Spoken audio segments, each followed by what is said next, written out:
Bonjour, je suis Guillaume, bienvenue sur ma chaîne La Chambre en Art de Goupil pour une nouvelle vidéo. Alors là, je fais une rando et j'en profite pour faire cette vidéo. En gros, j'étudie un peu Géoportail pour voir éventuellement. Donc, ne vous dites pas tout de suite, je vais tester des drones. Je en aurai éventuellement un. Déjà, ce sera pas mal. Et donc, je suis en train de marcher dans la forêt pour voir quel plafond il y a par ici. Il y a beaucoup de zones interdites et il y a beaucoup de zones à plafond bas. Donc, c'est pour voir si c'est assez intéressant. Mais du coup, comme on est dans des zones où il y avait beaucoup de carrières avant, donc c'est souvent des pentes à 45 degrés, donc c'est pas très, comment dire ça, il y a très peu de vallons, alors si, il y en a quand même pas mal, mais on reste sur du plat, du 45 degrés du plat, donc là c'est très plat, mais il se peut que je tombe sur des zones où je dois un peu grimper, et du coup je me suis acheté ce nouvel accessoire, le capture de Peak Design, et donc voilà, c'est un accessoire très intéressant, indéniablement, mais je voulais un petit peu revenir sur les défauts qu'il a. Donc parlons un peu des qualités. Quand vous avez besoin de vos 4 mains, bah c'est bien, tout simplement. Vous pouvez l'accrocher sur votre épaule ou votre ceinture. Je ne conseille pas de faire ça à la ceinture, parce que c'est l'endroit où vous tapez tout le temps, donc plus c'est haut, moins vous risquez soit de vous le faire taper par les enfants ou n'importe quoi d'autre. Si vous aimez bien utiliser vos appareils photo, je sais pas, dans les parcs d'attractions ou trucs dans le genre. Mais moi, c'est pas ça mon problème avec, c'est que bien qu'il soit très utile, je suis amateur de L-bracket et ça a toujours été assez compliqué d'utiliser ça. Et donc là, je me force à utiliser ça. Donc vous allez me dire, où est le problème? C'est du système arcade tous les deux. Sauf que un L-bracket, c'est fait pour être une platine plate et qui, en gros, en plus d'être, et c'est ça pour ça que j'utilise ça surtout, en plus de pouvoir faire des photos à comment dire ça, 90 degrés, donc plat et dans l'autre angle, donc en portrait et paysage, sur votre trépied Arca, et ben lorsque vous posez votre appareil photo, ça le protège, et même s'il tombe, ça le protège sur une certaine partie, et ça m'a sauvé quelques fois, notamment quand je suis tombé sur le R6, et donc c'est là où va être intéressant le capture, puisque ça me libère la main quand, par exemple, je glisse dans de la boue. Sauf que du coup on est obligé d'attacher la platine en dessous en plus puisque le système est tout petit. Alors il y a des L-brackets adaptés comme 3Lex Thing, mais je trouve que c'est un peu comment mettre un pansement sur une jambe de bois.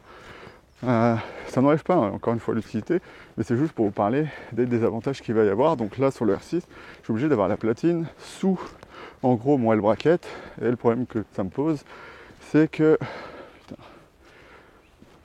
n'importe quoi ces chemins. En fait, j'essaye d'aller tout droit dans la forêt, sauf que je suis obligé de regarder la carte à chaque fois parce que j'ai l'impression de me perdre à chaque fois.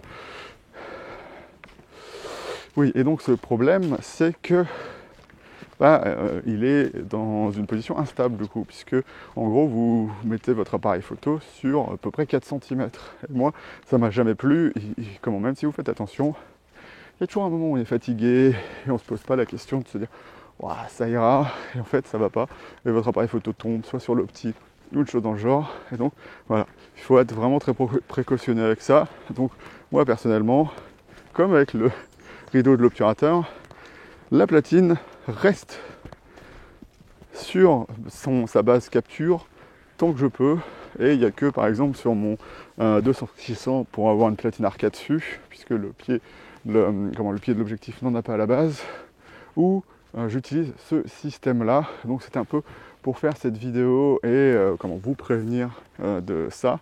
Donc le système reste très intéressant, ça vous dégage vos mains. Moi, je veux vous dire pourquoi je l'ai utilisé.